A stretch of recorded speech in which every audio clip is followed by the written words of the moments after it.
Welcome to Rough Riders, I'm Jay Taylor. In this video, we're going to be doing a front brake job on my wife's 2015 MDX, so stick around.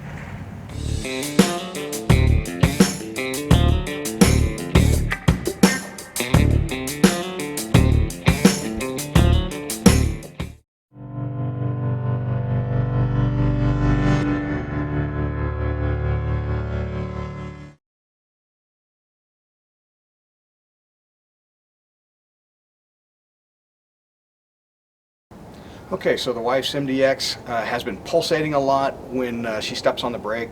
It's worse at speed. Over the past 6 months it's gotten progressively worse, which is an indicator that the rotors are warping, and so I need to swap those out. I also know it's about time for a brake job, so I need to replace the brake pads as well. So we're going to be doing all of that today. Now, when doing the rotors, you have a couple of options. You can either replace the rotors or you can take them to a shop to get turned. Since the brakes, especially the front brakes, are responsible or doing the work of the most work of stopping the car, I have opted to replace the rotors. But whether you're replacing the rotors or taking them to get turned, the process is going to be the same. You have to pull the old rotors off, take them down, and then put them back on. So in this video, we're going to show you step by step how to do the front brakes and rotors and walk you through that entire process.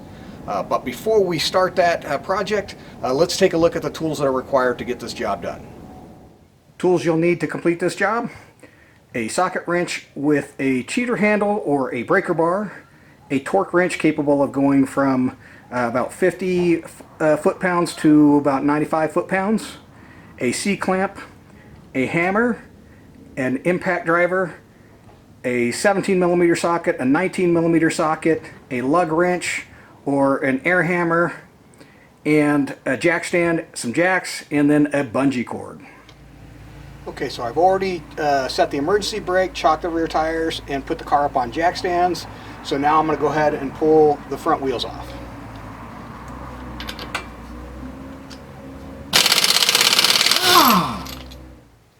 For safety, just like I did on the brake flush fluid video, I'm going to take the tire and pop it underneath the side. Just in case it falls off the jack stands, it falls on the tires and not on me.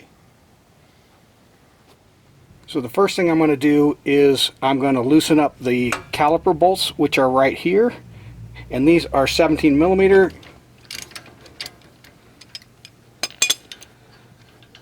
I'm going to take out the bottom one here, but I'm going to leave the top one loose and not completely removed.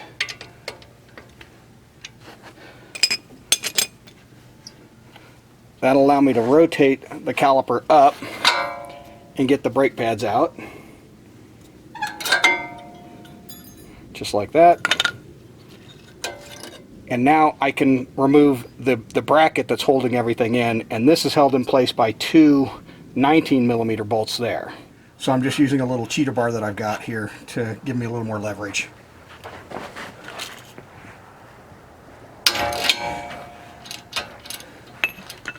Break the other one free.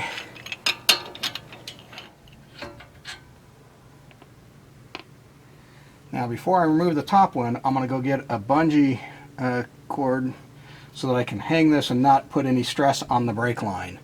So what I've done is I've just hooked a bungee on the bracket and the caliper and strapped it around the springs right there to hold the caliper and bracket out of the way so I can get the rotor off, and this keeps the stress off this brake line right here. So with that strapped up, I can now pull this top bolt out.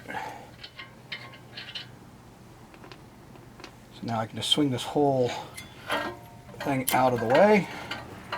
Okay, with the calipers up and out of the way, I can now get to the rotor and get the rotor off. The only thing holding the rotor in place is a single Phillips head screw right here. And that may or may not be rusted in place. If it is, you can use an impact driver like this one right here and just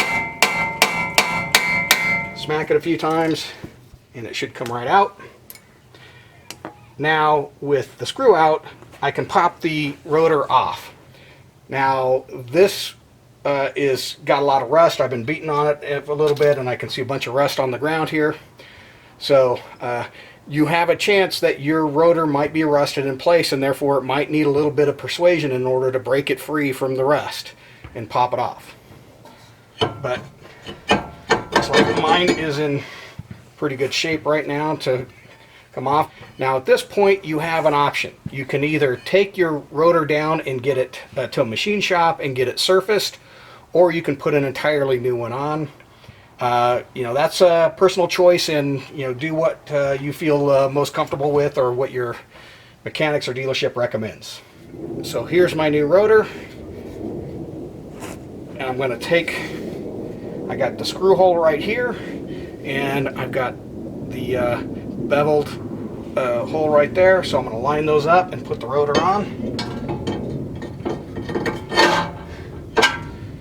and put my screw back in place. I'm not worried about over tightening this screw or getting it super tight, because the wheel is going to be holding the rotor in place anyway. And so now I got to get ready to put the caliper and stuff back on. So before I do that, I got to compress those pistons right there on the caliper. So let me do that now. So before I compress the pistons on the caliper, I like to remove the cap off the reservoir. Some people do it, some people don't. Make your own mind up. This is just the way I've been doing it for 40 plus years now. So for compressing the piston, I just drop the old brake pad there, and I use a C-clamp because it looks like the letter C, and we just use that. You don't need one this big or massive. This just happens to be the first one that I grabbed from my toolbox. And we're going to open it up. We want to compress the pistons evenly, so that's why we use the brake pad, so that it presses on both pistons at the same time. Double check. Yep, that's pretty good. So now we can fit the new, put this back on and put the brakes in. So now we're going to put the calipers back in, and we're going to grease the pins as we put everything back together here. I'm going to start by putting the 19mm bolts in to hold the frame, just like we did when we pull it out. So that's going to go in there like that. Here's my 19mm bolts, and I'm going to go ahead and put them in on the back side.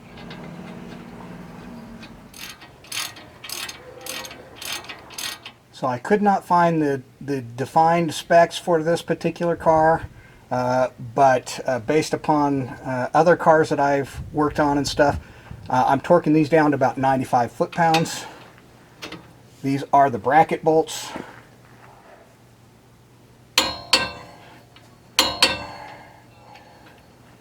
Okay, so those are good. Now we're going to put the brake pads in, and then we're going to drop the caliper down. So here are the old pads, and here are the new pads. Here's the sensor on both. You can see just how low my wife's brakes were getting, so definitely time for a change. So we're going to pop these in right now. This goes on the back side. Here's my sensor. When these wear down, if you're like really late on changing them, this will start rubbing up against your rotor and make a god-awful noise, and if you hear that, it's absolutely time to change your brakes. But obviously try and get to it before that. On the brakes, there's shims that come with them typically. They may be already pre-installed, they may not be. In my case they weren't, so I just snap them on, and then I drop them in. The anti-rattle clips I did not remove, so I don't need to replace those. I'm just going to drop these in. Let's put the outside one in.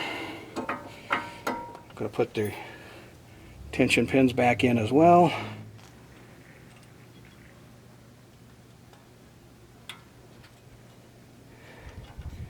Now I need to hold these tension pins in place as I bring the caliper back down.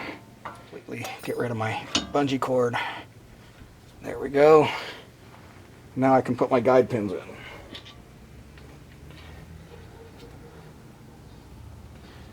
And then this is going to get torqued down to about 55 foot-pounds. I I do need to make sure my notch is lined up before I tighten that all the way down. Okay, now I'm going to grab my torque wrench and tighten it down, and then I'll grease the top pin, pull that pin, grease it, and put it back in.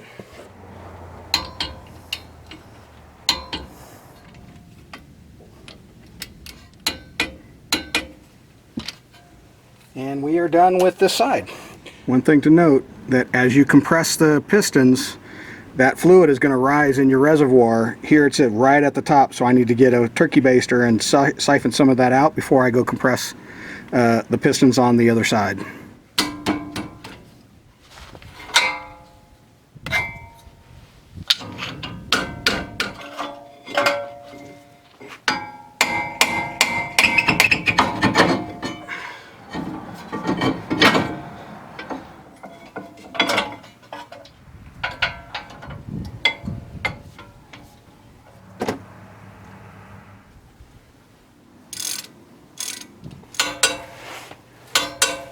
With the pads and rotors installed, the final step is to bleed the brakes, and then we can call this job done. So let's take a look at that process right now. I've got a 10mm wrench right here that I'm going to put on there. Then I'm going to use that to open and close that valve. Now for this part, you're going to need a helper. You can do this by yourself. There are kits that you can get, but it's really easier if you just got a helper to help pump the brakes while you're doing this. So with my wife sitting in the car, I'm going to have her pump up the brakes and hold it, and what we'll see is when I open the valve, we're going to see the brake fluid in the line flow down this clear tubing. Pump it up.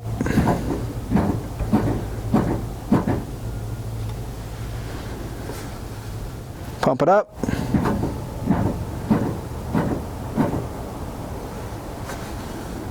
Before we call this complete, we're going to just top off the brake fluid just a hair, because it went down a little bit when we pumped the brakes. Okay, so there you have it. That's pretty much the job start to finish, step by step. If you have any questions, please post those below. I'll get those as quick as I can. I hope you enjoyed this video. If you did, please give it a thumbs up and consider subscribing. And thanks for watching, and we'll see you next time here on Rough Riders.